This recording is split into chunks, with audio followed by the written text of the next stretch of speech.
Hi friends.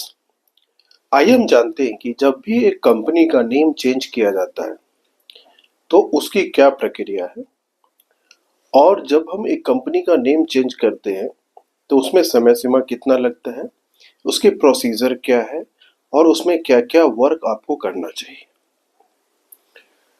सबसे पहले हम समझते हैं कि कंपनी का नेम क्यों चेंज किया जाता है। कभी कभी क्या होता है कि जब कंपनी के शेयर होल्डर या डायरेक्टर कोई कंपनी का नेम फाइनल करते हैं और बाद में हो सकता है कि उनको वो नाम पसंद ना हो, तो एक ये रीजन हो सकता है जब एक कंपनी का नेम चेंज किया जाता है।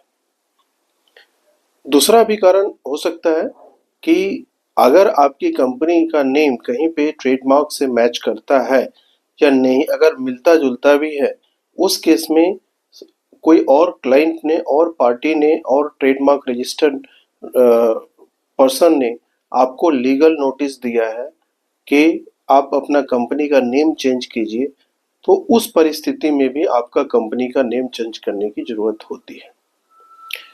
इसके अलावे बहुत सारे ऐसे परिस्थिति होती है जिसमें कंपनी के डायरेक्टर को एक कंपनी नेम करने की आवश्यकता होती है। जब हम एक कंपनी को नेम चेंज करने की बात करते हैं तो उसके कुछ स्टेप्स हैं, उसके कुछ प्रोसेस हैं जो हमें फॉलो करने की जरूरत होती है। और उसमें सबसे पहले जो बोर्ड ऑफ डायरेक्टर्स यानी बोर्ड मीटिंग्स यानी बोर्ड रिजोल्यूशंस, जब हम बोर्ड रिजोल्यूशन पास करते हैं तो उसमें बोर्ड मीटिंग होती है और कम से कम बोर्ड मीटिंग के लिए एटलीस्ट 7 डेज का नोटिस इशू होता है। इसके बाद जो कंपनी का नेम है, कंपनी के नेम अप्रूवल के लिए आपको अप्लाई करने की जरूरत होती है, यानी कंपनी रिजर्व नेम रिजर्व करने के लिए। जब कंपनी नेम रिजर्व होता है तो फिर स्पेशल रिजोल्यूशन की जरूरत होती है।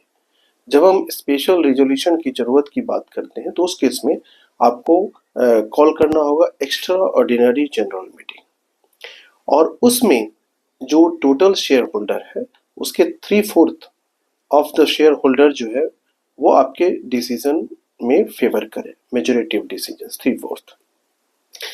तो भी आप इसको बोर्ड जो स्पेशल रिजोल्यूशन पास कर सकते हैं। इसके बाद आपको MGT 14 फाइल करनी होती है ROC में, इसके बाद INC 24 फाइल करनी होती है, और इसके बाद कंपनी का सर्टिफिकेट जनरेट होता है।